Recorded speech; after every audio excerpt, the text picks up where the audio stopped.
नमस्कार दोस्तों, आप सभी को चौथे नवरात्रे की हार्दिक शुभकामनाएं। आज नवरात्रे के इस चौथे दिन माँ कूष्मांडा की पूजा की जाती है।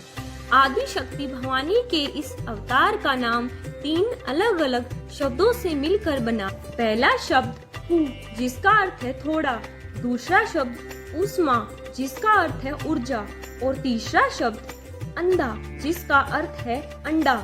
इसी प्रकार 3 शब्दों से मिलकर हुए शब्द कूष्मांडा का अर्थ है एक कूष्मा का छोटा सा गोला, एक ऐसा पवित्र गोला जिससे इस समस्त ब्रह्मांड की रचना की है। माँ कूष्मांडा की 8 भुजाएं हैं। इनके 7 हाथों में कमंडल, धनुष, बाण, कमल, पुष्प, चक्र, गदा, 8वें हाथ में सभी शक्तियां और रुद्राक्ष की माला है। कूष्मांडा माँ शेर की सवारी करती है जो भक्तों में निर्भरता का संचार करती है। माँ कूष्मांडा की पूजा करने से सभी प्रकार के सुखों की प्राप्ति होती है। कूष्मांडा माँ अपने भक्तों द्वारा पूजा करने से बहुत प्रसन्न होती है। भक्तों की सभी मनोकामनाएं पूरी करती है। वह अपने सभी भक्तों की बीमारी परेशानी को नष्ट कर देती है। माँ कूष्मांडा हमारे शरीर के अनाहत चक्र की प्रतिनिधि है।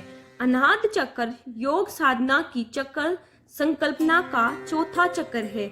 यह चक्र हृदय के समीप है।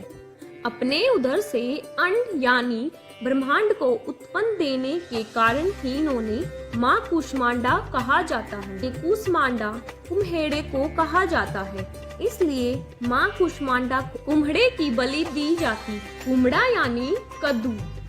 जब सृष्टि नहीं थी तब इन्होंने अपनी ईशा हंसी से ब्रह्मांड की रचना की थी और सृष्टि को बनाया था। माता कूष्मांडा के तेज और प्रभाव से 10 दिशाओं को प्रकाश मिलता है और ब्रह्मांड के सभी प्राणी और वस्तु माँ कूष्मांडा की ही देन है। ऐसा कहा जाता है कि माँ कूष्मांडा की आराधना करने से भक्तों के समस्त रोग नष्ट हो जाते हैं और धन, वैभव और यश की प्राप्ति होती है। पौराणिक कथा के अनुसार जब सृष्टि की उत्पत्ति नहीं हुई थी, यानी सृष्टि की उत्पत्ति होने के पूर्व चारों तरफ अंधेरा ही अंधेरा था। कोई भी जीव जंतु इस पृथ्वी पर नहीं था।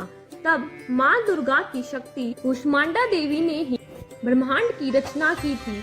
इसी कारण इन्हें कूष्मांडा कहा जाता है। शास्त्रों में उल्लेख है कि माँ कूष्मांडा ने अपने मंद हास्य से सृष्टि की रचना की थी। उनके पास इतनी शक्ति है कि वह सूरज के घेरे में भी रह सकती है। देवी कूष्मांडा सूरज के ताप को सहन भी कर सकती है। इनकी उपासना करने से भक्तों के जीवन में नई ऊर्जा उत्पन्न होती है और साधक को सभी प्रकार की शक्तियाँ प्राप्त होती हैं। तो आइए दोस्तों, अब हम जान लेते हैं माँ कूष्मांडा की पूजा विधि। मैं उम्मीद करती हूँ कि आपने माता की चौकी स्थापित कर ली होगी और अखंड ज्योत जला ली होगी।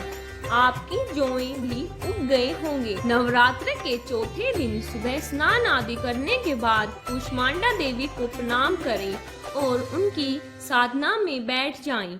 माँ कूष्मांडा को हरा रंग अत्यंत प्रिय है, इसलिए इन्हें हरे रंग के पुष्प अर्पित करने चाहिए और भोग में भी हरे रंग का प्रसाद अर्पित करना चाहिए।